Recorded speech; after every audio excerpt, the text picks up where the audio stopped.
સેવા સાથે પ્રાપ્ત સંઘર્ષને સ્વીકારી લે તો પરિણામ શક્તિ અને શાંતિ અવશ્ય મળે છે. શાંતિ અને શક્તિ સાથેનો સંઘર્ષ. ભાઈ એ વગર સત્સંગથી શક્ય નથી, સંભવ નથી, અશક્ય છે. ધૂળમાંથી તમે એને પીસીને તેલ કાઢી શકો છો, આકાશના તારાઓ ગણી શકો છો, પણ ઈચ્છા વાસના કામના અથવા કોઈ એવો શ્રાપ લાગી ગયો હોય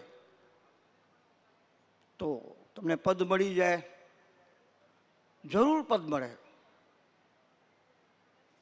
પણ એની સાથે સંઘર્ષ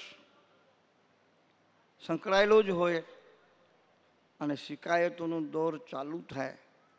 પરંતુ જો સત્સંગ પ્રાપ્ત હોય તો સાધક વ્યક્તિ સર્વ સંઘર્ષોના તાપથી મુક્ત થઈ પરમ શાંતિને પ્રાપ્ત કરી શકે છે.